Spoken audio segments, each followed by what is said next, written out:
Frank learning how to drive his motorcycle. That's us, a year ago, shortly after we landed in Nepal. Frankie and Amber, and our children, Emily and Beck. Life here was exhilarating, but full of embarrassment. When you learn a new language, especially one like Nepali, you start from square one. Everywhere you go, you find yourself limited because you communicate like a 2-year-old. And you find out the rules are different too. Life doesn't work quite the same way here as it does in the States. So many things function differently over here. You don't know anything about life, and you have to learn to survive all over again.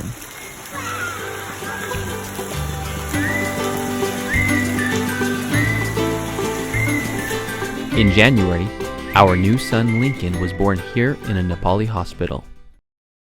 The way Amber embraces the challenges of life inspires me, and I wanted to give you a chance to hear a little bit about Nepal from her perspective. Nepal is an incredibly beautiful country. It is home to the highest, most majestic mountains in the world. Over 30 million people call Nepal home. My family and I live in the capital city called Kathmandu.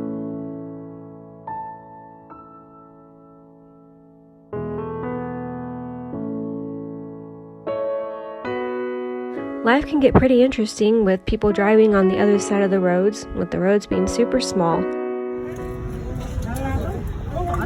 and public transportation being super cramped.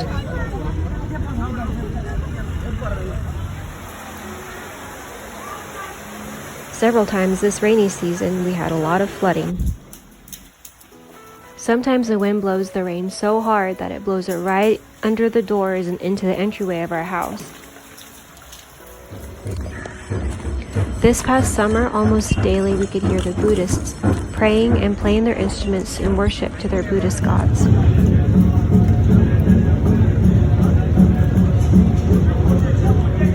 Almost all Nepalis are either Hindu or Buddhist.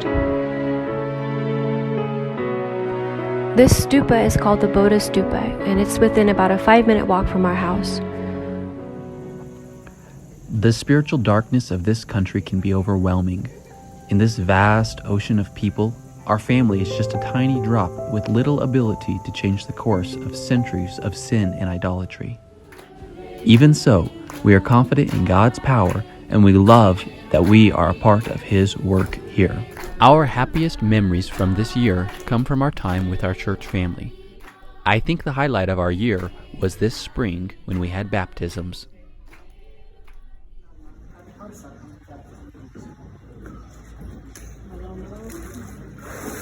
After the services and baptisms, we went out to the jungle and had a big church picnic.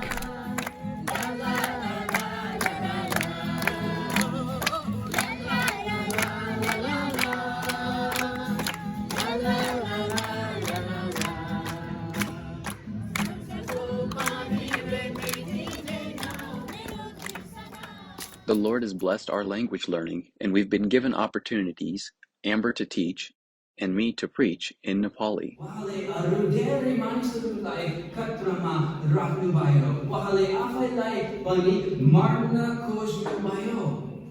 These milestones are huge for us, but they show us clearly that our language work is far from complete. Please continue to pray for our language learning.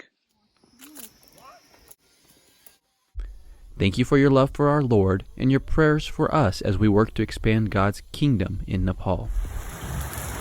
Hey, don't you realize there's a monsoon going on?